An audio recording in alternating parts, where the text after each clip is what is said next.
Recording in progress. Start ಮಾಡ್ಬೋದು Hemant.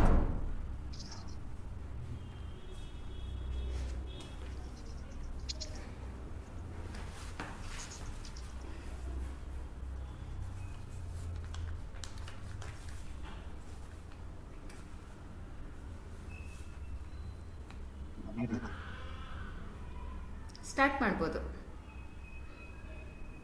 Chits ಮಾಡ್ಕೊಂಡಿದ್ದೀಯಾ? First question ಇಂದ start ಮಾಡಿ. ಓಕೆ.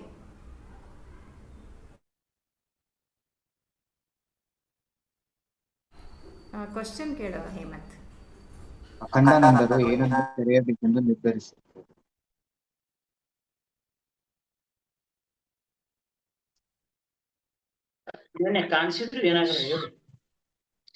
ಅಖಂಡಾನಂದರು ಒಂದು ಶಾಶ್ವತ ಅನಾಥಾಲಯವನ್ನು ತೆರೆಯಬೇಕೆಂದು ನಿರ್ಧರಿಸಿದರು. ಸರಿ.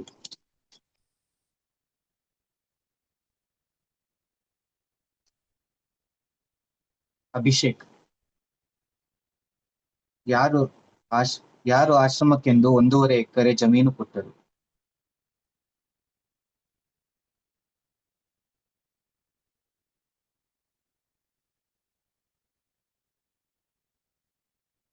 ಅಭಿಷೇಕ್ ಮ್ಯೂಟ್ ಆಗಿದೆ, ಅನ್ಮ್ಯೂಟ್ ಮಾಡ್ಕೊ.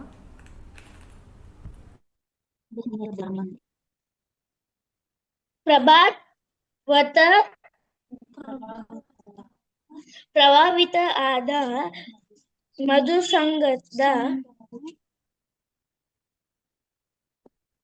ಮಧುಸುಂದರ ಬರ್ಮನ್ ಎಂಬ ಶ್ರೀಮತಿ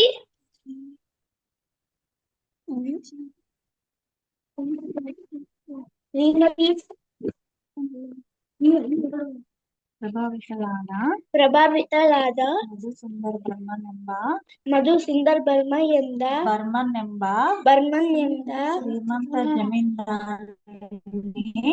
ಶ್ರೀಮಂತ ಜಮೀನ್ದಾರನಿ ಆಶ್ರಮಕ್ಕೆಂದು 1 ಎಕರೆ 1.5 ಎಕರೆ ಜಮೀನನ್ನು ಕೊಟ್ಟಳು. ಸರಿ. Next question, Diganth. ಸಾರ್ಗಾಚಿ ಎಲ್ಲಿದೆ?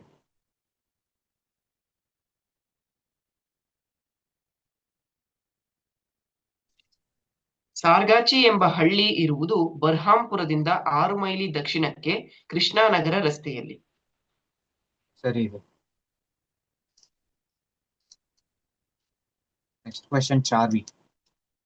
1898ರಲ್ಲಿ ರಾಮಕೃಷ್ಣ ಮಠವು ಎಲ್ಲಿಂದ ಎಲ್ಲಿಗೆ ಸ್ಥಳಾಂತರಗೊಂಡಿತು?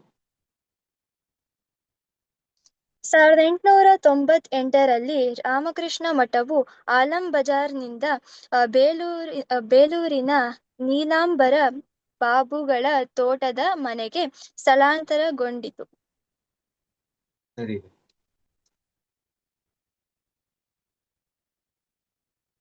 ನೆಕ್ಸ್ಟ್ ಕ್ವಶನ್, ಆದ್ಯ. ಸ್ವಾಮಿ ಅಖಂಡಾನಂದರು 64 ಪೌಂಡಿನಲ್ಲಿ ಏನನ್ನು ಎಲ್ಲಿಂದ ತಂದರು?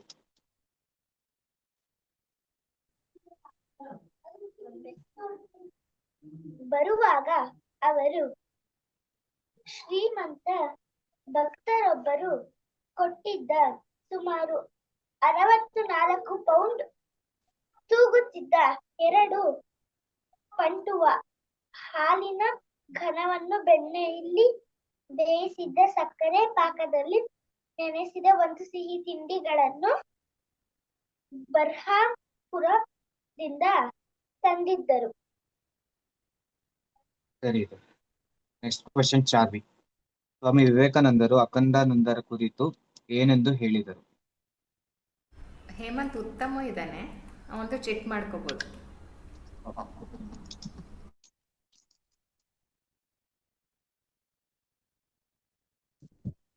ನೋಡು, ಕೆಲಸ ಮಾಡುವುದರಲ್ಲಿ ಎಂತಹ ಮಹಾವೀರ ಅವನು! ಅಖಂಡಾನಂದ. ಅವನಿಗೆ ಭಯ, ಸಾವಿನ ಪ್ರಜ್ಞೆಯೆಂಬುದೇ ಇಲ್ಲ. ಬಹುಜನಹಿತಾಯ ಬಹುಜನಸುಖಾಯ ಎಡೆ ಬಿಡದೆ ಕೆಲಸ ಮಾಡುತ್ತಾನೆ. ಸರಿ ಇದೆ.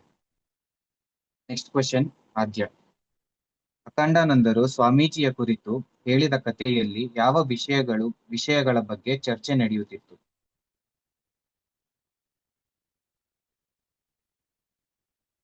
ಅಖಂಡಾನಂದರು ಸ್ವಾಮೀಜಿ ಮಠದ ದೈನಂದಿನ ಕಾರ್ಯಕ್ರಮಗಳ ಬಗ್ಗೆ ಎಷ್ಟು ನಿಷ್ಠುರರಾಗಿದ್ದರು ಎಂಬುದನ್ನು ಸೂಚಿಸುವ ಇನ್ನೊಂದು ಕಥೆಯನ್ನು ಹೇಳಿದರು.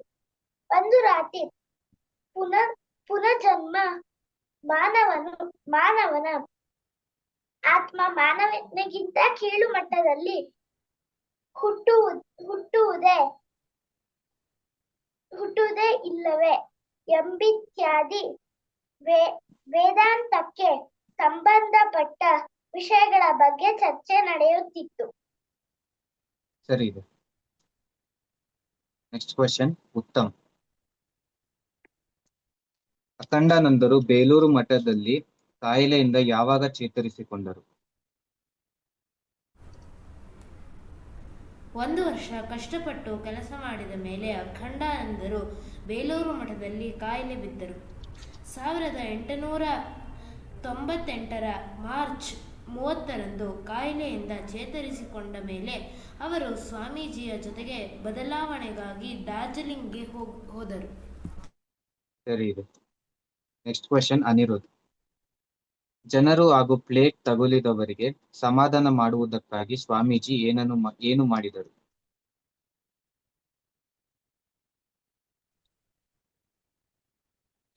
ಜನರಿಗೆ ಹಾಗೂ ಪ್ಲೇಗ್ ತಗುಲಿದವರಿಗೆ ಸಮಾಧಾನ ಮಾಡುವುದಕ್ಕಾಗಿ ಸ್ವಾಮೀಜಿ ಕೈಪಿಡಿಯೊಂದನ್ನು ಬರೆದರು. ಸರಿ ಇದೆ. Next question Diganth. ಯಾರು ಕೋಲ್ಕತ್ತಾದಲ್ಲಿ ವ್ಯಾಪಕವಾದ ಪರಿಹಾರ ಕಾರ್ಯವನ್ನು ಮಾಡಿದರು? ಸ್ವಾಮೀಜಿಯ ಐರಿಷ್ ಶಿಷ್ಯೆ ಸೋದರಿ ನಿವೇದಿತಾ ಮತ್ತು ಸ್ವಾಮಿ ಸದಾನಂದ ಸಹ ಕೋಲ್ಕತ್ತಾದಲ್ಲಿ ವ್ಯಾಪಕವಾದ ಪರಿಹಾರ ಕಾರ್ಯವನ್ನು ಮಾಡಿದರು. ಸರಿ ಇದೆ. Next question Uttam. ಸಾರ್ಗಾಚಿ ಗ್ರಾಮದ ಕೆಲವು ಸ್ವಾರ್ಥಿಗಳಾದ ಶ್ರೀಮಂತರಿಗೆ ಏನನ್ನು ಸಹಿಸಲಾಗಲಿಲ್ಲ? ಸಾರ್ಗಾಚಿ ಗ್ರಾಮದ ಕೆಲವು ಸ್ವಾರ್ಥಿಗಳಾದ ಶ್ರೀಮಂತರಿಗೆ ಅಖಂಡಾನಂದರಿಗೆ ಸಂದ ಜನಾನುರಾಗವನ್ನು ಸಹಿಸಲಾಗಲಿಲ್ಲ. ಸರಿ ಇದೆ. Next question Abhishek. ಸ್ವಾಮೀಜಿ ಅಖಂಡಾನಂದರಿಗೆ ಏನೆಂದು ಧೈರ್ಯ ಕೊಟ್ಟರು?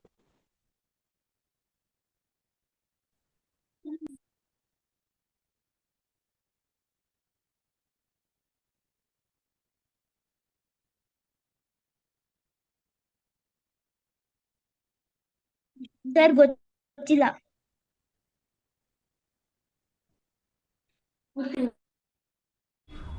ಬೇರೆಯವ್ರಿಗೆ ಕೇಳು ಹೇಮಂತ್. ಅನಿರುದ್ಧ್. ಸ್ವಾಮೀಜಿ ಅಖಂಡಾನಂದರಿಗೆ ಏನೆಂದು ಧೈರ್ಯ ಕೊಟ್ಟರು?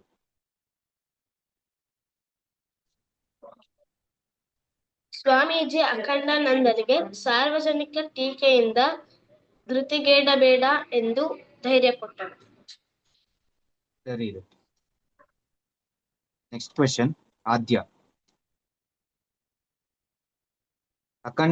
ಅಖಂಡಾನಂದರಿಗೆ ಪ್ರಮದದಾಸ ಮಿತ್ರನು ವಾರಣಾಸಿಯಿಂದ ಏನೆಂದು ಮಾರೋಲೆ ಬರೆದನು? ಸನ್ಯಾಸಿಯಾದವನಿಗೆ ಪರ್ಯಟನೆ, ಅಧ್ಯಯನ, ಧ್ಯಾನ ಜಪಗಳ ಯೋಗ್ಯವೇ ಹೊರಟು ಸಮಾಜ ಸೇವೆಯಲ್ಲಿ ತೊಡಗಿಕೊಂಡಿರುವುದಲ್ಲ ಎಂದು ಪ್ರಮಾದದಾಸ ಮಿತ್ರನು ವಾರಣಾಸಿಯಿಂದ ಮಾರೋಲೆ ಬರೆದನು. ಸರಿ ಇದೆ. Next question Charvi. ಅಖಂಡಾನಂದರಿಗೆ ಒಂದು ಶಾಶ್ವತವಾದ ಆಶ್ರಮವನ್ನು, ಒಂದು ಅನಾಥಾಲಯವನ್ನು ಕಟ್ಟಲು ಸಹಾಯ ಮಾಡುವುದಕ್ಕೆ ಮುಂದೆ ಬಂದವರು ಯಾರು?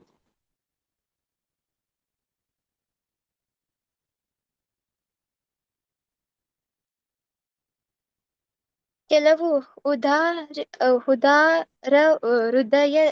ಹೃದಯಿಗಳಾದ ಸ್ಥಳೀಯರು, ಕೆಲವು ರೇಷ್ಮೆ ವ್ಯಾಪಾರಿಗಳು, ಐರೋಪ್ಯ ಅಧಿಕಾರಿಗಳು ಮತ್ತು ಕಾಶಿಂ ಬಜಾರ್ನ ಮಹಾರಾಜ ಮಣೀಂದ್ರ ಚಂದ್ರ ನಂದಿ ಅಖಂಡಾನಂದರು ಒಂದು ಶಾಶ್ವತವಾದ ಆಶ್ರಮವನ್ನು, ಒಂದು ಅನಾಥಾಲಯವನ್ನು ಕಟ್ಟಲು ಸಹಾಯ ಮಾಡುವುದಕ್ಕೆ ಮುಂದೆ ಬಂದರು.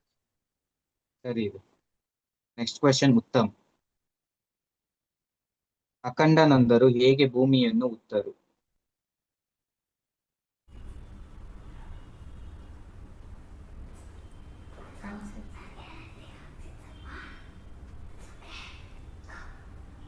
ಸನ್ಯಾಸಿ ಕಾವಿ ವಸ್ತ್ರವನ್ನು ದೂರ ಬಿಟ್ಟು ಚಡ್ಡಿ ಕೊಟ್ಟು ತಲೆಗುಂಡು ಲಪ್ಪಟ್ಟಿ ಕಟ್ಟಿ ಇತರ ರೈತರಂತೆಯೇ ಭೂಮಿಯನ್ನು ಉತ್ತರು. ಸರಿ. Next question Anirudh. ಅಖಂಡಾನಂದರು ಏನನ್ನು ಬೆಳೆದರು?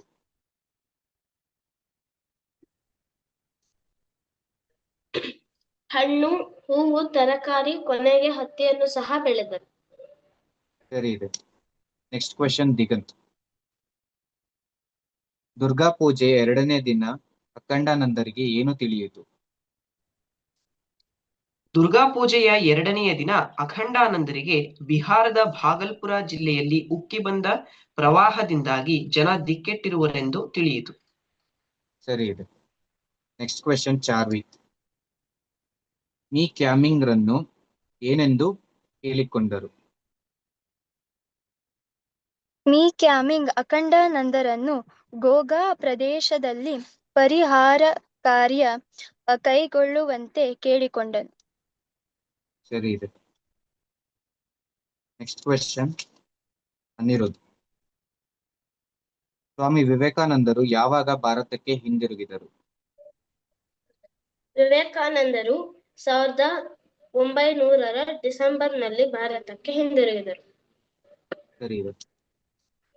Next question Uttam. ಸ್ವಾಮಿ ವಿವೇಕಾನಂದರು ಯಾವಾಗ ದೇಹತ್ಯಾಗ ಮಾಡಿದರು? ಅವರು 1902 ಜುಲೈ 4 ದೇಹತ್ಯಾಗ ಮಾಡಿದರು. ಸರಿ ಇದೆ. Last question Digant. ಅಖಂಡಾನಂದರು ಅಮೆರಿಕನ್ ಭಕ್ತೆ ಮಿಸ್ ಜೋಸೆಫಿನ್ ಮ್ಯಾಕ್ಲಿಯಾರ್ಡ್ಗೆ ಏನೆಂದು ಹೇಳಿದರು? ಆ ನಂತರ ಅಖಂಡಾನಂದರು ಅಮೆರಿಕನ್ ಭಕ್ತೆ ಮಿಸ್ ಜೋಸೆಫಿನ್ ಮ್ಯಾಕ್ಲಿಯಾರ್ಡ್ಗೆ ಹೇಳಿದರು, ನಿನ್ನನ್ನೀಗ ನೋಡುತ್ತಿರುವಂತೆಯೇ ಗತಿಸಿದ ಸ್ವಾಮೀಜಿಯನ್ನೂ ನಾನು ನೋಡಿರುವೆ. ಇಲ್ಲವಾದರೆ ನನಗೆ ಬದುಕಿರಲಾಗುತ್ತಿರಲಿಲ್ಲ. ಎರವಾಗುವುದೆಂದರೆ ಅದೆಂತಹ ನೋವು! ಆತ್ಮಹತ್ಯೆ ಮಾಡಿಕೊಳ್ಳಲು ಹೊರಟಿದ್ದ ನನ್ನನ್ನು ಸ್ವಾಮೀಜಿಯವರೇ ತಡೆದರು. ವೇಗವಾಗಿ ಓಡುತ್ತಿದ್ದ ಟ್ರಾಮ್ನಿಂದ ಧುಮುಕಲೆತ್ನಿಸುತ್ತಿದ್ದ ನನ್ನ ಕೈಯನ್ನು ಅವರು ಹಿಡಿದುಕೊಂಡರು. ಈ ದರ್ಶನವು ಅವರ ಹೃದಯವನ್ನು ಆನಂದ ಸ್ಫೂರ್ತಿಗಳಿಂದ ತುಂಬಿಬಿಟ್ಟಿತು. ಸರಿ. ಹೇಮಂತ್ ವ್ಯೂ ಶೇರ್ ಮಾಡ್ಕೋಬಹುದು.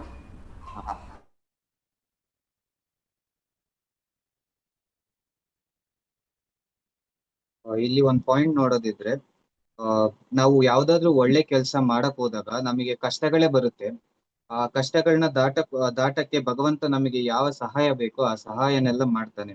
ಅಂದ್ರೆ ಭಗವಂತನು ನಮಗೆ ತಾಳ್ಮೆ, ಸ್ಥೈರ್ಯ, ಶಕ್ತಿಗಳನ್ನು ಅನುಗ್ರಹಿಸುತ್ತಾನೆ. ಅಲ್ಲಿ ಹೇಳಿರುವಂತೆ ಯಾವುದಾದರೂ ನದಿ ಪ್ರವಾಹವನ್ನು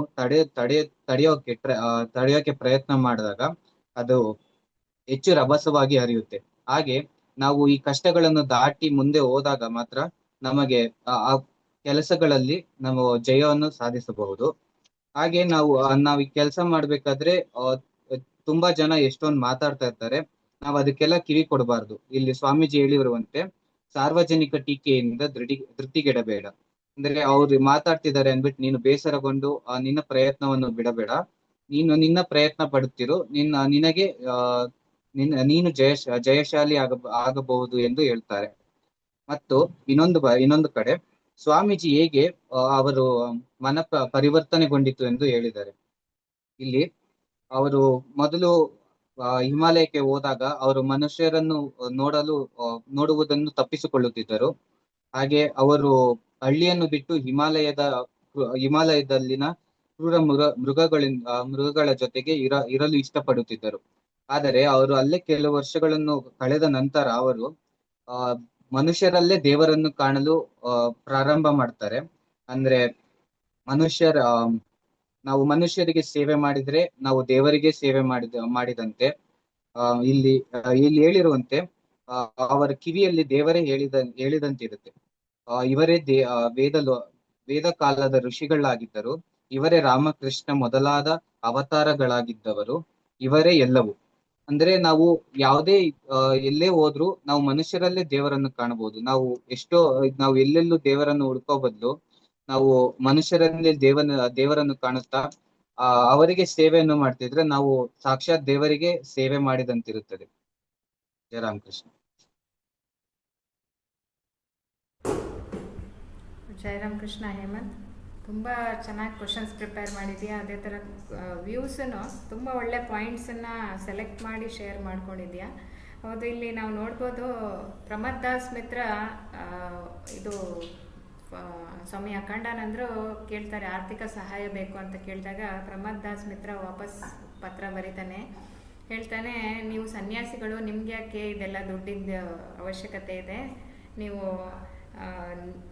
ಸನ್ಯಾಸಿಗಳೇನಿದ್ರು ಜಪ ಧ್ಯಾನ ಮಾಡ್ಕೋಬೇಕು ಅಥವಾ ಅಧ್ಯಯನ ಮಾಡಬೇಕು, ಇಲ್ಲ ಸನ್ಯಾಸಿ ಆದವ್ರು ಪರ್ಯಟನೆ ಮಾಡಬೇಕಷ್ಟೇ. ನೀವೇನು ಮಾಡ್ತೀರಾ ಅಂತ ಕೇಳಿದಾಗ ಇಲ್ಲಿ ಅಖಂಡಾನಂದರು ತುಂಬ ಚೆನ್ನಾಗಿ ಉತ್ತರ ಕೊಡ್ತಾರೆ.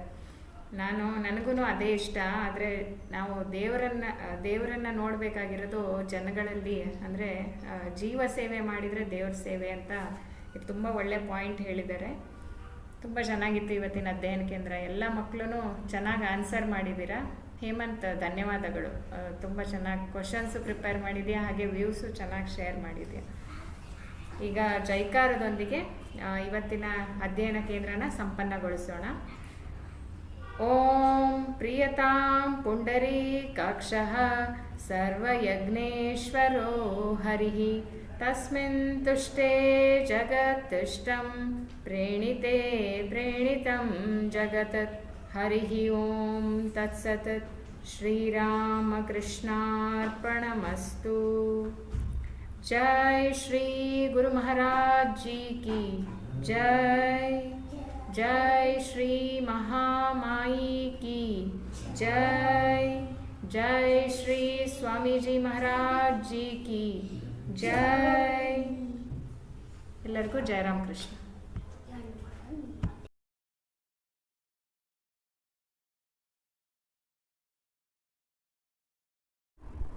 ಶ್ರೇಯನ್ ಸ್ಟಾರ್ಟ್ ಮಾಡ್ಬೋದು. 5 members ಅಷ್ಟೇ ಮ್ಯಾಮ್. ಬರೀ 5 ಮೆಂಬರ್ಸಾ? ಹೌದು, 5 ಜನ. ಅದರಲ್ಲಿ ಅನುಶ್ರೀ ಆನ್ಸರ್ ಮಾಡ್ತೀಯಾ? ಅನುಶ್ರೀ, ವಿಡಿಯೋ ಆನ್ ಇಲ್ಲ.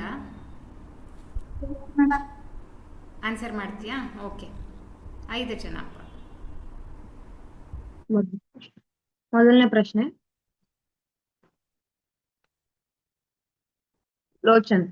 ಆಶ್ರಮದ ಚಟುವಟಿಕೆಗಳನ್ನು ಅವರು ಯಾವ ಕಚೇರಿಯಿಂದ ಸುಮಾರು ಎಷ್ಟು ವರ್ಷಗಳು ನಡೆಸಿದರು? ಯಾರಿಗೆ ಕ್ವಶನ್ ಶ್ರೇಯನ್? ಲೋಚನ್.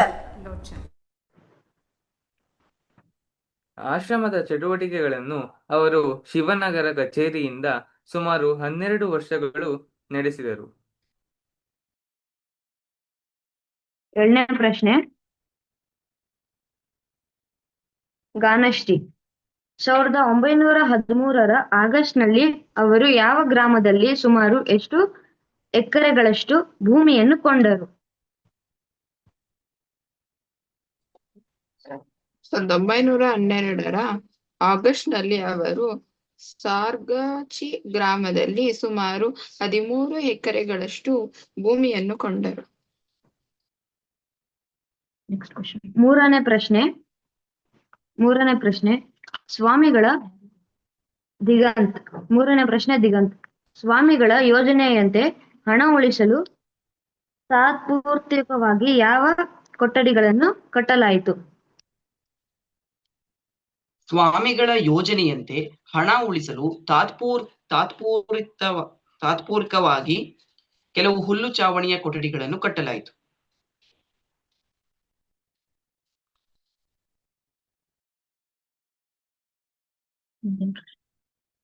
Fourth question Uttam. ಆಶ್ರಮವನ್ನು ಯಾವಾಗ ಶಾಶ್ವತವಾಗಿ ಹೊಸ ಜಾಗಕ್ಕೆ ಸ್ಥಳಾಂತರಿಸಲಾಯಿತು?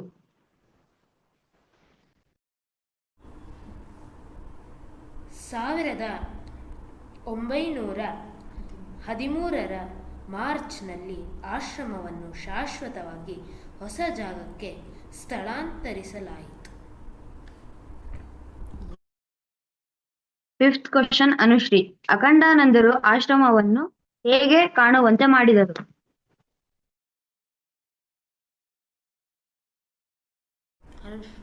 ಅನುಶ್ರೀ ವಿಡಿಯೋ ಆನ್ ಮಾಡ್ಕೋತೀಯಾ? ಅನುಶ್ರೀ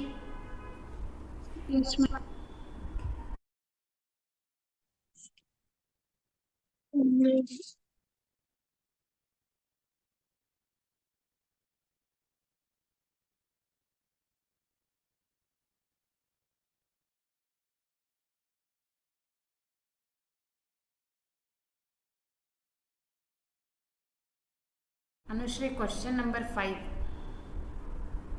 ಆನ್ಸರ್ ಮಾಡ್ತೀಯಾ?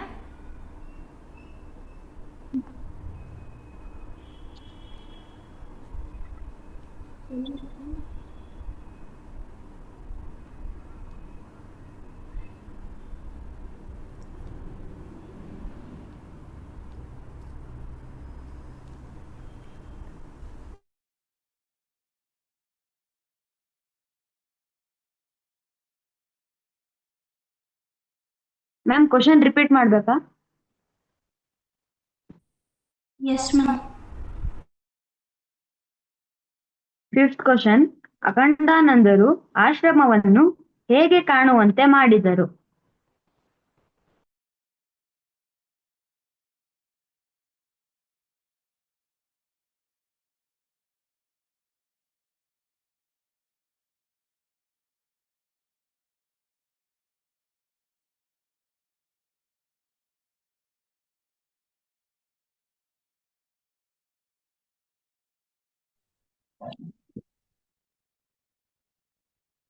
ಅಖಂಡಾನಂದರು ಆಶ್ರಮದ ಸುತ್ತಲೂ ಹೂವಿನ ಗಿಡಗಳನ್ನು, ಹಣ್ಣಿನ ಮರಗಳನ್ನು ಬೆಳೆಸಿ ಪುರಾತನ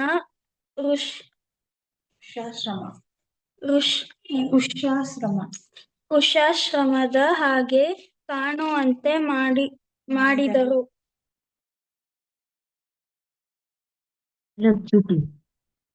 ನೆಕ್ಸ್ಟ್ ಕ್ವಶನ್ ಉತ್ತಮ್. ಆಶ್ರಮದ ಒಂದು ಕೊಠಡಿಯನ್ನು ಯಾವುದಕ್ಕಾಗಿ ಬಳಸಿದರು?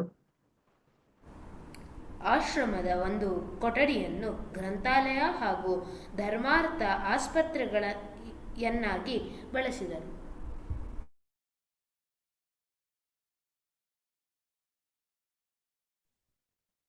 ಮುಂದಿನ ಪ್ರಶ್ನೆ ಗಾನಶ್ರೀ. ಅಖಂಡಾನಂದರು ಏನನ್ನು ಗೌರವಿಸುತ್ತಿದ್ದರು? ಅವರು ಇಟಲಿಯ ಮಜ್ಜಿನಿಯಾ ಮತ್ತು ಗರಿಬಾಲ್ಡಿಯ ದೇಶಭಕ್ತಿಯನ್ನು ಗೌರವಿಸುತ್ತಿದ್ದರು.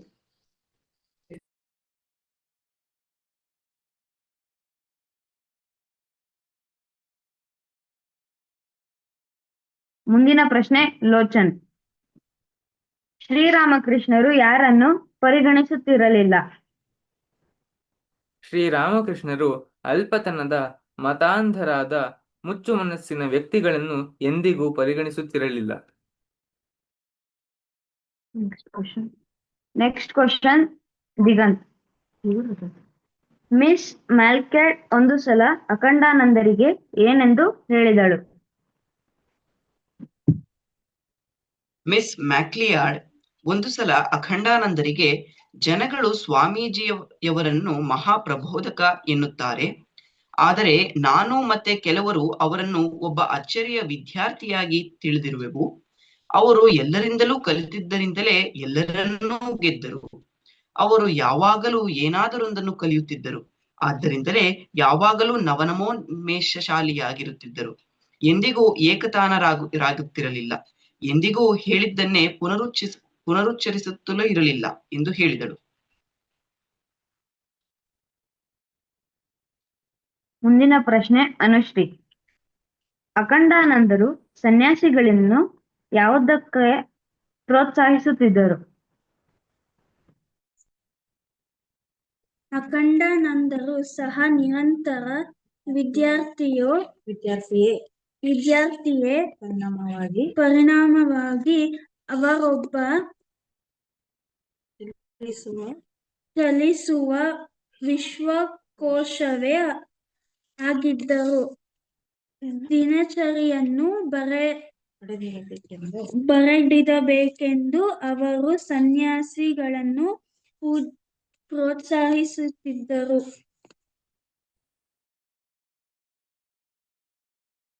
Next question Lochan. ಯಾವಾಗ ಸ್ವಾಮಿ ಶಿವಾನಂದರು ರಾಮಕೃಷ್ಣ ಮಹಾಸಂಘದ ಅಧ್ಯಕ್ಷರಾದರು? 1922 ಮೇ 2 ಸ್ವಾಮಿ ಶಿವಾನಂದರು ರಾಮಕೃಷ್ಣ ಮಹಾಸಂಘದ ಅಧ್ಯಕ್ಷರಾದರು. Next question Diganth.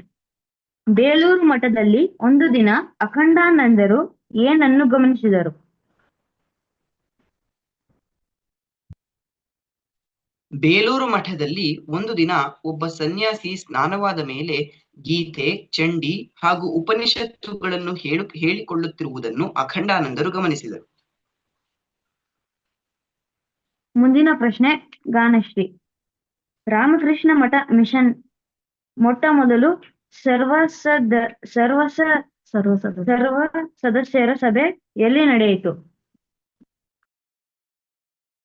1926 ಏಪ್ರಿಲ್ನಲ್ಲಿ ರಾಮಕೃಷ್ಣ ಮಠ ಮಿಷನ್ನಿನ ಮೊಟ್ಟ ಮೊದಲ ಸರ್ವ ಸದಸ್ಯರ ಸಭೆ ಬೇಲೂರು ಮಠದಲ್ಲಿ ನಡೆಯಿತು.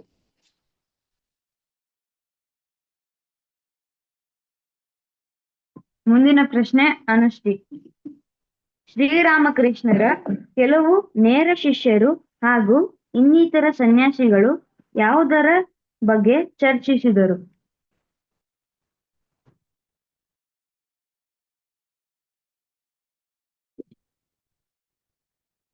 ಶ್ರೀರಾಮಕೃಷ್ಣರು ಕೆಲವು ನೇರ ಶಿಷ್ಯರು ಹಾಗೂ ಇನ್ನಿತರ ಸನ್ಯಾಸಿಗಳು ಒಗ್ಗೂಡಿ ಮಹಾ ಸಂಘವು ನಡೆದು ಬಂದ ದಾರಿ, ವರ್ತಮಾನ ಪರಿಸ್ಥಿತಿ ಮತ್ತು ಭವಿಷ್ಯದ ಬಗ್ಗೆ ಚರ್ಚಿಸಿದರು.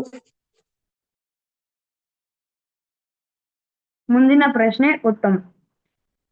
ಒಂದು ದಿನ ಗಂಗಾಧರ ಮಹಾರಾಜರು ಯಾವ ಕಚೇರಿಗೆ ಬಂದರು? ಒಂದು ದಿನ ಗಂಗಾಧರ ಮಹಾರಾಜರು ಉದ್ಬೋಧನದ ಕಚೇರಿಗೆ ಬಂದರು. ಮುಂದಿನ ಪ್ರಶ್ನೆ ಯಾವ ಧೋರಣೆಯನ್ನು ನಾವು ಸ್ವಾಮಿ ವಿವೇಕಾನಂದರಲ್ಲಿ ಕಾಣಬಹುದು?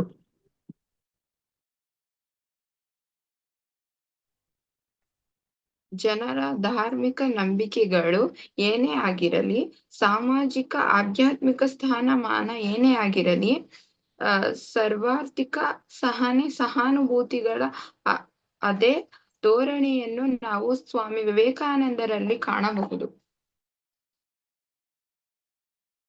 ಮುಂದಿನ ಪ್ರಶ್ನೆ ಉತ್ತಮ್. ಶ್ರೀರಾಮಕೃಷ್ಣರು ಯಾರನ್ನು ಹಳೆಯುತ್ತಿರಲಿಲ್ಲ?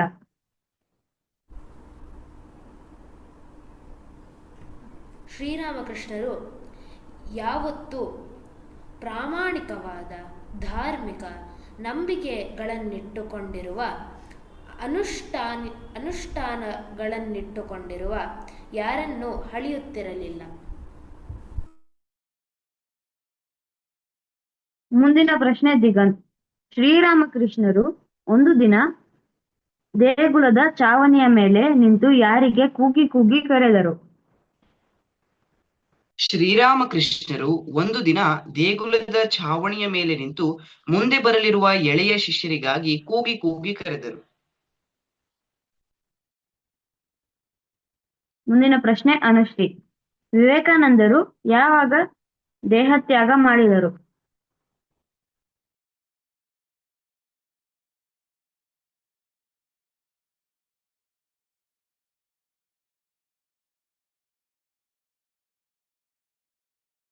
ವಿವೇಕಾನಂದರು 1902 ಜುಲೈ 4 ದೇಹತ್ಯಾಗ ಮಾಡಿದರು. Last question Lochan. ಅಖಂಡಾನಂದರು ಯಾರನ್ನು ನೋಡಲು ಕೋಲ್ಕತ್ತಾಕ್ಕೆ ಹೋದರು? ಅಖಂಡಾನಂದರು ಸ್ವಾಮೀಜಿಯ ಶಿಷ್ಯನಾದ ಶರತ್ಚಂದ್ರ ಚಕ್ರವರ್ತಿಯನ್ನು ನೋಡಲು ಕೋಲ್ಕತ್ತಾಕ್ಕೆ ಹೋದರು.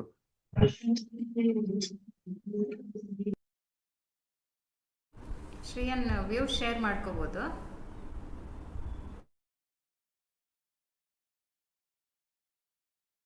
ಜಯರಾಮ್ ಕೃಷ್ಣ, ಈ ಕಥೆಯಲ್ಲಿ ನನಗೆ ಅರ್ಥವಾದದ್ದು ಅಖಂಡಾನಂದರು ತಮ್ಮನ್ನು ತಾವೇ ರೂಪಿಸಿಕೊಂಡವರು. ಅವರು ವೇದಾಂತ ಬೋಧಿಸುವುದಕ್ಕಿಂತ ಬಡವರನ್ನು ಜೀವಂತ ದೇವರು ಅಂತ ಪೂಜಿಸುತ್ತಿದ್ದರು. ಮತ್ತೆ ಅವರು ದೇಶದ ರಾಷ್ಟ್ರೀಯ ನಾಯಕರ ಮೇಲೆ ಅಗಾಧವಾದ ಮೆಚ್ಚುಗೆ ಇತ್ತು.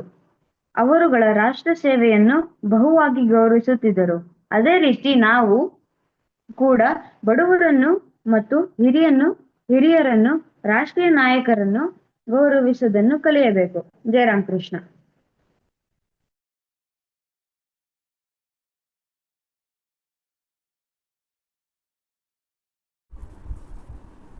ಜಯರಾಮ್ ಕೃಷ್ಣ ಅನಿರುದ್ಧ್, ತುಂಬ ಚೆನ್ನಾಗಿ ಕ್ವಶನ್ಸ್ ಪ್ರಿಪೇರ್ ಮಾಡಿದೆಯಾ. ಹಾಗೆ ವ್ಯೂಸ್ ಅಷ್ಟೇ. ನೀನು ಹೇಳ್ದಂಗೆ ರಾಷ್ಟ್ರೀಯ ನಾಯಕರನ್ನು ನಾವು ಗೌರವಿಸಬೇಕು. ಹಾಗೆ ಈ ಟಾಪಿಕಲ್ಲಿ ನಾವೀಗ ಒಂದೆರಡು ಪಾಯಿಂಟ್ಸು ತುಂಬ ಚೆನ್ನಾಗಿದೆ. ಸ್ವಾಮಿ ಅಖಂಡಾನಂದರು ಇಲ್ಲಿ ಬೇಲೂರು ಮಠದಲ್ಲಿ ಏಪ್ರಿಲ್ 7 ಕೊನೆಯ ದಿನ ಸಭೆಯಲ್ಲಿ ಭಾಷಣ ಮಾಡ್ತಾರೆ. ಆ ಭಾಷಣದಲ್ಲಿ ಲಾಸ್ಟಲ್ಲಿ ಹೇಳ್ತಾರೆ ಏನು ಅಂತಂದರೆ, ನಮಗೆ ಶ್ರೀರಾಮಕೃಷ್ಣರ ವಿನೀತ ಶಿಷ್ಯರಾದ ನಮಗೂ ಸಹ ಈ ಕಲ್ಪನೆಯ ಪೂರ್ಣಾರ್ಥದ ಅರಿವಾದದ್ದು ನಿಧಾನವಾಗಿ. ಅಂದರೆ ಯಾವ ಥರ ಅಂತಂದರೆ, ಇಲ್ಲಿ ಸ್ವಾಮಿ ವಿವೇಕಾನಂದರಲ್ಲಿ ನಾವು ಏನು ಕಾಣ್ತೀವಿ ಅಂದರೆ, ಜನರ ಧಾರ್ಮಿಕ ನಂಬಿಕೆಗಳು ಏನೇ ಆಗಿರಲಿ, ಅವರ ನಂಬಿಕೆ ಏನೇ ಆಗಿದ್ರೂ, ಅವರ ಸಾಮಾಜಿಕ ಆಧ್ಯಾತ್ಮಿಕ ಸ್ಥಾನಮಾನ ಏನೇ ಆಗಿದ್ರೂ, ಅವರ ಸಹಾನುಭೂತಿಗಳ ಅದೇ ಧೋರಣೆಯನ್ನು ನಾವು ಸ್ವಾಮಿ ವಿವೇಕಾನಂದರಲ್ಲಿ ನಾವು ನೋಡ್ತೀವಿ ಅನ್ನೋದನ್ನು ನಾವಿಲ್ಲಿ ನೋಡ್ಬೋದು. ಆಮೇಲೆ ಇಲ್ಲಿ ಹಾಗೆ ಹೇಳ್ತಾರೆ, ಶ್ರೀರಾಮಕೃಷ್ಣರು ಮತ್ತು ಸ್ವಾಮಿ ವಿವೇಕಾನಂದರು ಇಬ್ಬರು ಒಂದೇ ನಾಣ್ಯದ ಎರಡು ಮುಖಗಳಿದ್ದಂತೆ. ಅಂದರೆ ಶ್ರೀರಾಮಕೃಷ್ಣರು ಅಲ್ಲಿ ನಾವು ಬೀಜ ರೂಪದಲ್ಲಿ ನೋಡ್ತೀವಿ, ಅದನ್ನು ಪೂರ್ಣವಾಗಿ ಬೆಳೆದಿರೋದನ್ನ ನಾವು ಸ್ವಾಮಿ ವಿವೇಕಾನಂದರಲ್ಲಿ ನೋಡ್ತೀವಿ ಅನ್ನೋದನ್ನು ಅವರ ಭಾಷಣದಲ್ಲಿ ಹೇಳ್ತಾರೆ. ಹಾಗೆ ನೆಕ್ಸ್ಟ್ ಅವರು ಎಷ್ಟು ತಮಾಷೆಯಾಗಿರ್ತಾ ಇದ್ರು ಮಠದಲ್ಲಿ ಅನ್ನೋದನ್ನು ನಾವು ನೋಡ್ಬೋದು. ಹಾಗೆ ಅವರು ದೇಶಕ್ಕೋಸ್ಕರ ಎಷ್ಟು ಕೆಲಸ ಮಾಡ್ತಾರೆ. ನಾವು ಹಿಂದೆನೇ ನೋಡಿದ್ದೀವಿ, ಅವರಿಗೆ ತಪೋಜೀವನ ಅಂದ್ರೇ ತುಂಬ ಇಷ್ಟ ಇತ್ತು. ಬಟ್ ಆದರೆ ರಾಮಕೃಷ್ಣರು ಈ ದಾರಿಯಲ್ಲಿ ಕಳಿಸ್ತಾರೆ, ನೀನು ದೇಶಕ್ಕೋಸ್ಕರ ಜನಗಳಿಗೋಸ್ಕರ ನೀನು ಕೆಲಸ ಮಾಡು ಅಂತ. ಹಾಗೆ ಅಖಂಡಾನಂದರು ಅದಕ್ಕೆ ತಕ್ಕಂಗೆನೇ ಕೆಲಸ ಮಾಡ್ತಾರೆ ಅನ್ನೋದನ್ನು ನಾವು ನೋಡ್ಬೋದು. ತುಂಬ ಚೆನ್ನಾಗಿತ್ತು ಇವತ್ತಿನ ಅಧ್ಯಯನ ಕೇಂದ್ರ. ಶ್ರೇಯನ್, ಧನ್ಯವಾದಗಳು. ತುಂಬ ಚೆನ್ನಾಗಿ ಕ್ವಶನ್ಸ್ ಪ್ರಿಪೇರ್ ಮಾಡಿದ್ದೀಯಾ. ಇವತ್ತಿನ ಅಧ್ಯಯನ ಕೇಂದ್ರನ ಜೈಕಾರದೊಂದಿಗೆ ನಾವು ಪೂರ್ಣಗೊಳಿಸೋಣ. ಓಂ ಪ್ರಿಯತಾಂ ಪುಂಡರೀಕಾಕ್ಷಃ ಸರ್ವಯಜ್ಞೇಶ್ವರೋ ಹರಿಃ ತಸ್ಮಿನ್ ತುಷ್ಟೇ ಜಗತ್ತುಷ್ಟಂ ಪ್ರೇಣಿತೆ ಪ್ರೇಣಿತಂ ಜಗತ್. ಹರಿಃ ಓಂ ತತ್ಸತ್.